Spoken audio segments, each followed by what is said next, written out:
Let's bring in Labor legend Graeme Richardson and Daily Telegraph journalist James Willis. Welcome to you both. Thank you. Great to see you. Richo, this is now spreading to other major cities in the United States, and it looks like it could become just national chaos.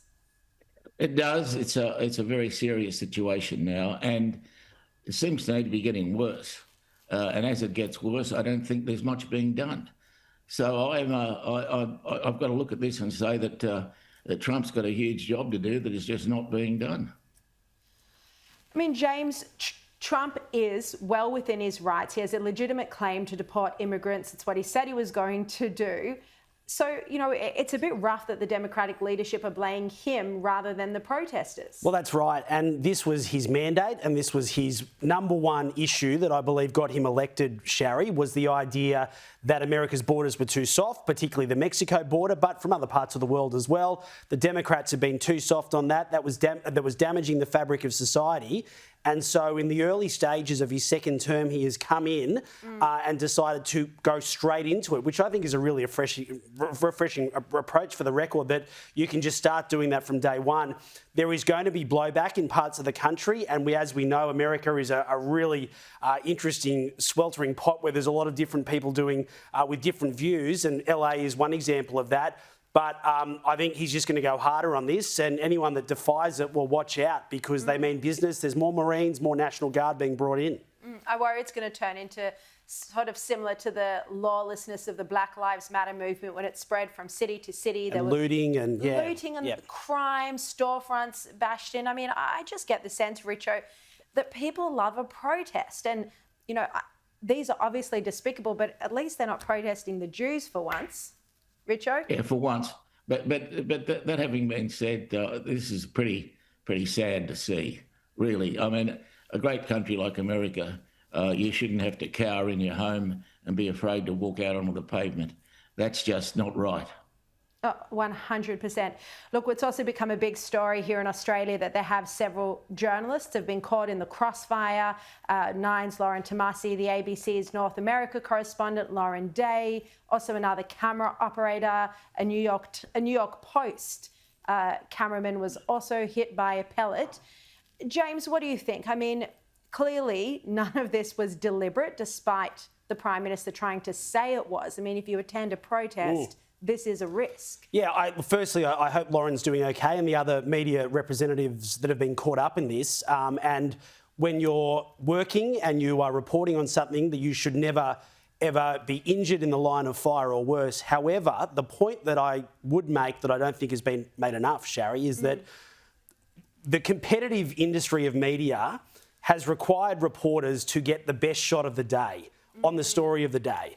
And in this case, the story of the day is standing as close as you can to the line of fire of police that are telling people to move on, that are, you know, using rubber bullets, using tear gas sometimes. And so unfortunately, when something like this happens, we can be shocked by it. But I think that's sort of where you draw the line, and also understand that there is going to be a necessary risk when you're in a riot, when you're in a war zone, when you're in a time of conflict or anything, that there is inevitably a risk of something going wrong. So that's certainly what we've seen. But any claims that this was deliberate, or, you know, that there should be sanctions, or, you know, the Prime Minister getting involved, I think is far too far. Yeah, and the Prime Minister has said that he's raised this at official levels with the United States.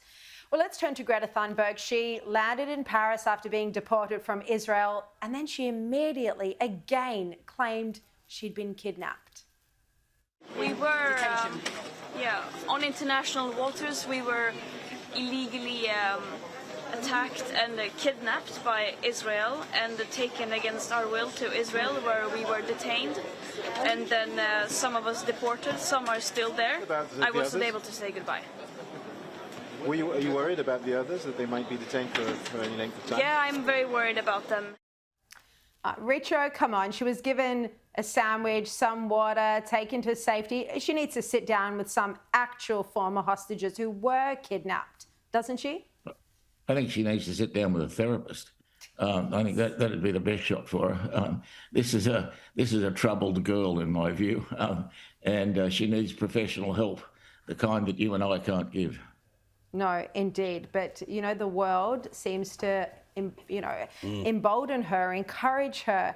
I mean, you know, we have been talking about it all week, and I regret that to a certain extent, but we're not the ones encouraging her. It's international media, it's the human rights groups, it's the activists. That's right, and she plays a role for those people. And I feel very sorry for her because I feel like she's missed a lot of her childhood and a lot of growing up and a lot of things that kids do because she's got a lot of media attention and she's just gone with that, Sharri. I thought, if I could just say, I thought you articulated this issue so well off the top of the show, and every little step that Australia makes as an umpire's call in favour of what they say is the Palestinian people is playing into the hands of Hamas.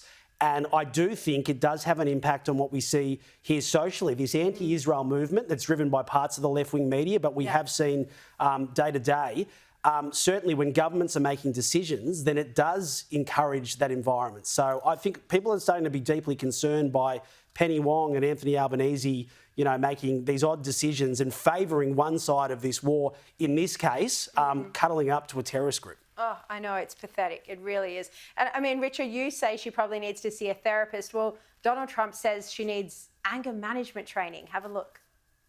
Well, she's a strange person. She's a young, angry person. I don't know if it's real anger. It's hard to believe, actually, but I saw what happened. She's certainly different. Anger management. I think she has to go to an anger management class.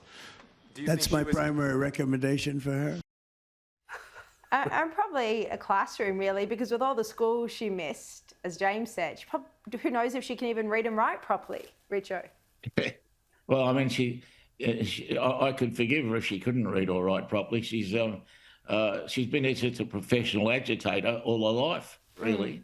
So, you know, it's out of the cradle. And so she's got little experience of life and plenty experience of the kind of things that we don't like in life. Indeed. Look, before we go, James Willis in the Daily Telegraph, you've been covering extensively this issue of the tobacco tax and the impact that it is having on the black market, of the illegal importation of cigarettes and the crime that goes with it. What have you been reporting in the past week? Well, the main takeout, Sharri, is that Mark Butler and the Albanese government have completely failed in this regard. And the data that's come out in the last few days indicates that the illicit market for cigarettes alone could be worth up to 40% of the total market in play. Border Force is collecting and stopping, plus the ATO, a fraction of how big this issue is. We've got a tobacconist opening up on every street corner. We've had fire bombings.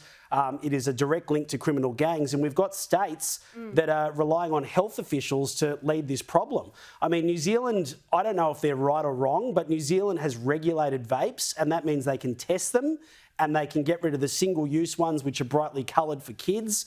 And that has stopped a lot of people smoking and linking and switching to vaping. So there's something in there. But Mark Butler's approach to this has been terrible. We're missing $6 billion a year in excise, but also we are not stopping enough people smoking and allowing criminal gangs to run the streets as a result. Yeah, the policy settings have certainly created this market. Totally. That's safe to say. Now it's difficult to know what to do with it. Richo, what do you think? Do you think do you think the Treasurer, Jim Chalmers, should be lowering the tax to stop it going to the black market? Is that the solution here? Well, I mean, you can do that. But look, I'm a fatalist here. I just don't believe you're going to fix it. I think the black market will beat you. So it's done now. You'd give up. It almost is. You'd give up. When you've got 20,000 tobacconists in New South Wales alone, you're going to have to put 20,000 shut signs on. I mean, how can we have such a small 10% or 8% of people smoking and there's 20,000 tobacconists in New South Wales alone? Like, either people are smoking 5 packs a day or there's something not right in that system. They're the only business making money at the moment. I mean, you said it's a failed experiment. You could take any product, hike up the taxes on it and create a black market, and that's what's happened. Totally. All right, James Willis, Graeme Richardson, thank you both so much.